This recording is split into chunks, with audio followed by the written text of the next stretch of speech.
컬처를 번역을 하지 않았나 이제 그런 생각이 들고요. 그다음 화라는 건 어떤 것을 되도록 만드는 것이죠. 고정되어 있는 것이 아니고 되도록 만들어가는 것. 그래서 단지 혼자서 간직하고 있는 것이 아니고 그걸 외연적으로 만들어갈 수 있는 그런 형태. 이런 형태로 저는 일단 개념 정의를 하도록 하겠습니다. 그래서 과거를 되짚고 현재로 바람직한 미래를 꿈꾸는 것, 이것이 저는 문화의 기본적인 게 아닌가. 그래서 여기서 말씀드리고자 하는 것은 우리가 문화하면 미디어, 영화, 예술, 연극 이런 책을 떠올리지만 사실은 그 이전의 근원적인 어떤 그런 맥락들을 우선 해야 된다. 그래서 그 장르 같은 경우에는 수단이다 저는 개인적으로 생각이 든다. 이렇게 말씀드릴 수가 있겠습니다.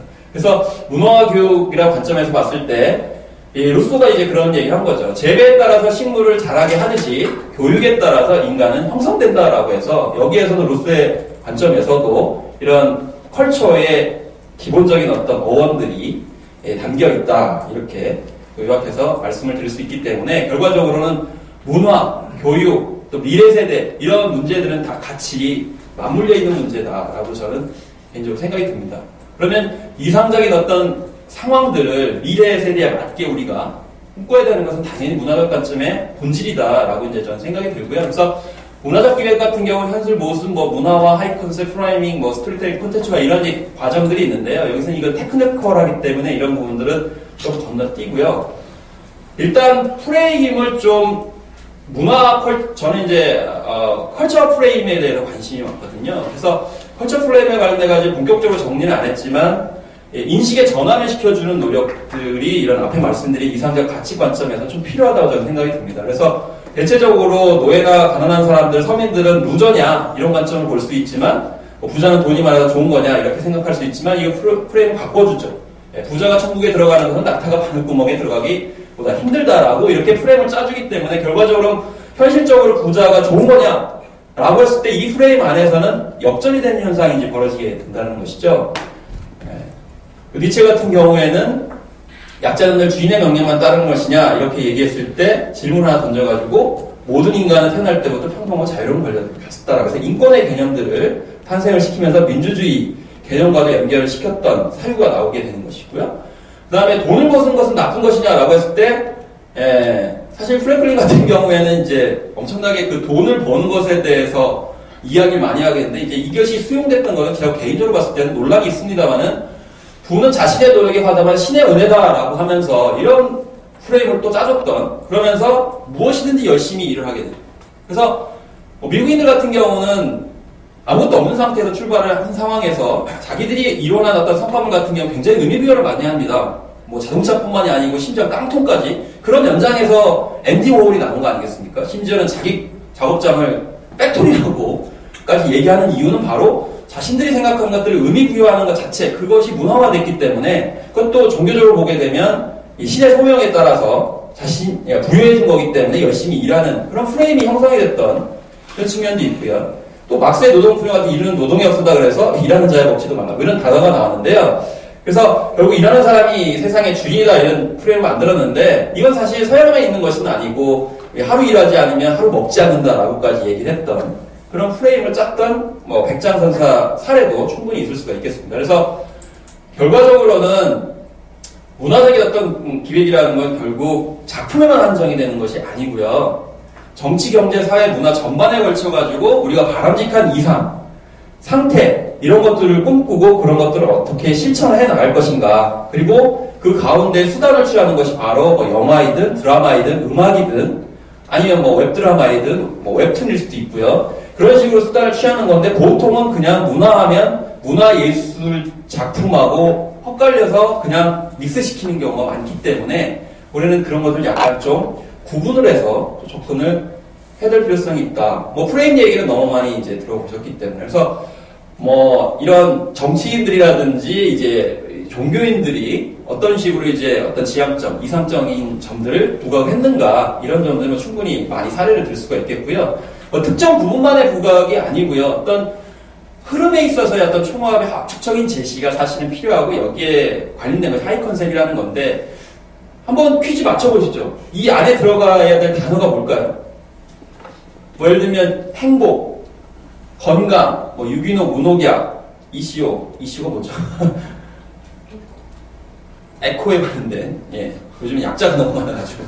예. 뭘까요? 저는 예전에 이 단어가 맨 처음에 나왔을 때, 뭐, 주변에 이제 후배나 누가 물어보길래, 야, 그거? 그냥 사라지지 않겠어? 이렇게 무시했다가 나중에 큰 코 다쳤습니다. 왜냐면 이게 한 10년을 휩쓸었거든요. 무슨 단어죠? 웰빙? 네, 웰빙입니다. 그냥 조어라고 생각을 한 거죠, 만들어낸. 근데 이게 10년을 갔어요. 그 이유는 뭐냐면 어떤 저류에 외부에 관련된 어떤 그런 소망, 성향들이 있었는데 그걸 적절하게 묶어낼 단어가 없었던 거죠. 그러니까 앞에서 말씀드리면 드리는 자칫하면 이제 오해가 있으실 수 있는데 특정 부분만의 부각이냐 아니면 이 레이코프가 얘기하는 이런 것들이 사실 언어 가지고 이제 프레임을 형성을 하는 거거든요. 그러면 이제 비판하는 사람들은 야 이거 말장난하는 거 아니냐. 특히 행동경략하는 사람들은 이 숫자 배열만 해가지고 형용시키는 거 아니냐 이렇게 할 수 있는데 그거는 이제 실험심리학 어떤 유형의 좀 한계고요. 그래서 근원적인 어떤 흐름을 잡아내는 프레임의 구성이 이제 필요한 것이고 그게 이제 문화 트렌드일 수도 있고 문화 전략일 수도 있다는 거죠. 뭔가 사람들이 바라는 흐름이 있어요. 그걸 우리가 이제 맞춰주고 좀 일정 정도는 변화를 유도해야 되는 측면이 있기 때문에 이게 사실은 저는 문화 전략의 기본적인 출발이라고 생각을 하는 거거든요.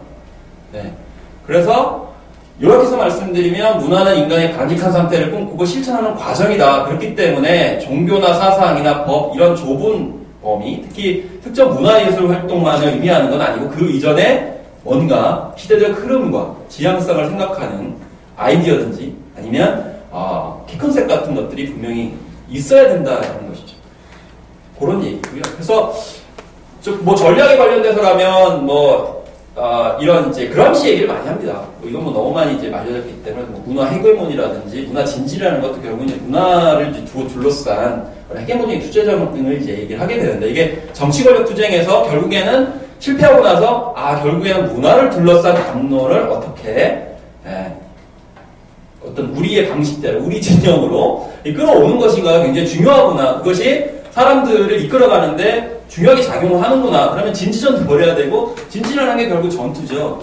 전략이라는 관점에서 처음 접근을 했다. 물론 이제 시민운동에서 이제 이런 것들을 사용을 해가지고 우리나라에서도 뭐 효과를 보긴 했었는데요. 어쨌든 저는 이제 문화의 원래 관점으로 이렇게. 그래서 대중문학도 굉장히 많이 연구를 했어요. 과목에 갇혀가지고. 왜 대중문학이 인기있지? 이건 별로 중요한 문학이 아닌데 라고 해서 결국 연구했던 것이 결국 말하면 그 속에는 사람들이 원하는 뭔가가 있었기 때문이다라고 이제 결론을 내리게 되는 그런 이제 문화적 이 전략 얘기도 좀 약간 섞을 수가 있었습니다. 그래서 어쨌든지 간에 문화적 인식은 결국 가치의 변화이고요. 프레임을 앞에서 어떻게 짜주느냐에 따라서 사실 바뀌어 온다는 것이 이제 이 강의에서의 방향성입니다. 물론 이렇게 가치와 목표와 컨셉과 원칙과 수단 이런 식으로 대체적으로 얘기를 하지만 그 이전에 그런 문화의 흐름들을 어떻게 할 것인가, 어떻게 구성되어 왔는가를 좀 보는 것이 일단 필요하겠다. 예를 들면 아리스토텔레스 같은 경우 행복은 쾌락이 아니라 의미 있는 삶이다 했는데 이게 2000년대 들어서서 한국에서는 부자 대세로 바뀌었습니다. 너무나 쉽게 바뀌었어요. 이제는 아무도 거리끼지 않습니다. 심지어는 새해 대박나세요. 심지어는 대통령께서도 대박이라는 단어를 쓰시는 것까지 이르도록 이게 뭔가 바뀌어왔습니다. 심지어는 가장 인기가 있는 이게 누굽니까? 김구라지 않습니까?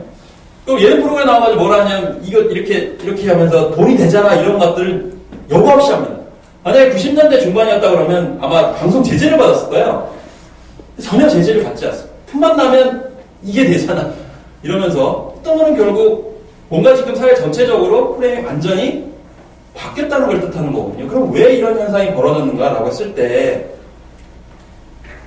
결과적으로는 저는 여기 빠졌지만 97년 IMF가 저는 굉장히 컸다고 생각이 들어요. 그때 이후부터 부자, 서바이벌 그렇기 때문에 예를 들면 성형도 97년 이후에 엄청 많았습니다. 성형이라는 것도 이제 글루밍족이라고 그래가지고 젊은이들이 특히 남자들이 얼굴에다 화장을 하고 그래서 전 세계 화장품 1위 소비국이 한국이지 않습니까? 그래가지고 미국의 화장품 회사들이 자기 부하들 이렇게 조인트를 껐다 그랬죠? 너희들 뭐 했냐? 도대체 그 조그만 나라 한국에서 1위를 하는데. 그러면 저는 해외에서 예를 들면, 베트남 TV라든지, 일본의 NHK라든지 이런 데서 영국 같은 경우도 한국에 관심이 많은 이유가 왜 그렇게 성형을